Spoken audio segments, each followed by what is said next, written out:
Now, it's time for SPG. As in, Super Backganon Secret File.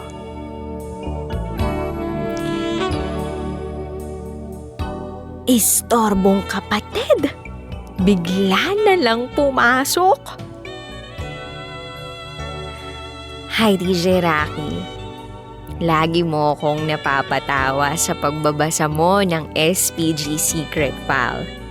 Kaya naman eto ako, isi-share ko lang din ang isa sa mga pinaka-memorable na experience namin ng asawa ko bago kami mabasbasan ng may kapal.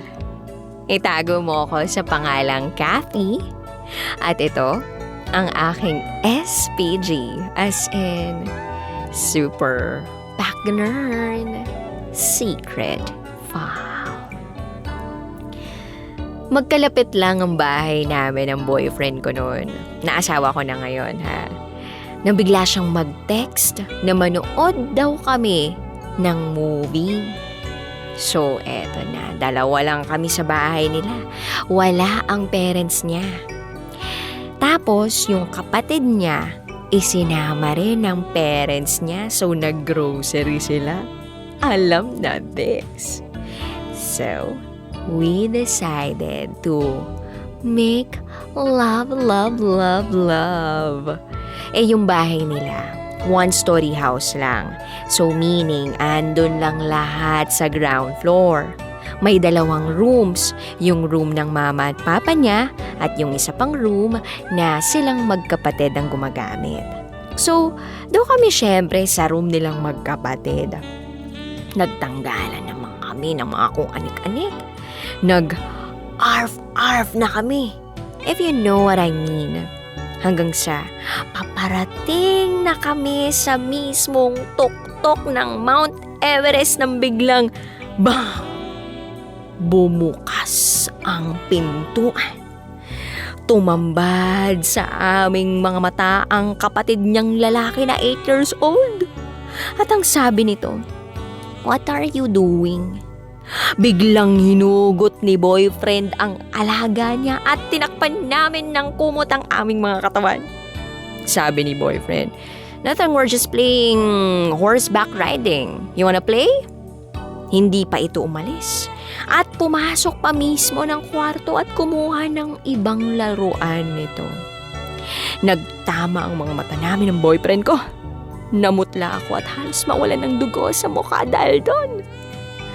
Hanggang sa lumabas na si kapatid na parang hindi interesado sa kung ano man ang ginagawa naming paglalaro. Tiningnan ko agad ang boyfriend ko. Nag-usap kami ni boyfriend at ang sabi ni BF, "Pati mo sinara yung pinto?" Sagot ko, "Nilak ko." Yung pinto nyo nga lang sa labas. At ang sagot ni boyfriend, "Syempre may duplicate yun. Ito yung pinto ng kwarto, dapat ito yung nilak mo." Pero syempre, imbis na magtalo na kami, nagbihis na lang kami dali-dali kasi narinig na namin ng parents niya na nag-aayos ng groceries. So eto na ang Pet Malu dinner. Nasa hapagkainan ng lahat.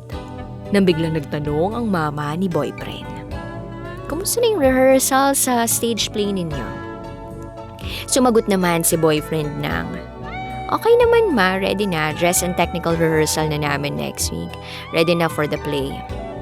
Nang biglang sumabat si 8-year-old kapatid ni boyfriend, "Can I watch it? You were rehearsing with Ate Cathy earlier, diba? Horseback riding." At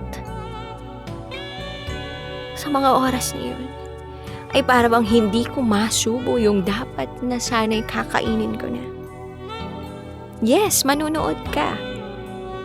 Na para bang merong laman ng linyang yun ng aking boyfriend. Hanggang sa iniba na ni boyfriend ang topic sa hapagkainan. Namula ako ng matindi at nabalutan ng hiya. Hindi ko sure kung nagets ng parents niya yung meaning ng horseback riding, pero ang mahalaga ay kami pa rin ni boyfriend hanggang dulo. kasal na kami ngayon at ang nakita ng kapatid niya nung 8 years old ito ay kaya na rin niyang gawin ngayong 20 years old na siya. Wala lang, dapat marunong ka talagang mag-lock ng pinto.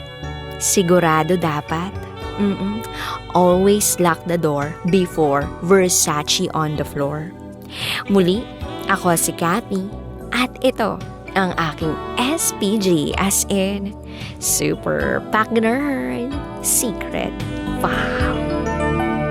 Always your number one SM radio station. Love Radio. Kabisyo, nakarelate ka ba sa secret file na binasa ko? Kung nakarelate ka, mag-subscribe ka na dito sa aming YouTube channel at pindutin mo na rin ang notification bell para updated ka sa mga susunod na episodes ng DJ Rocky Secret File.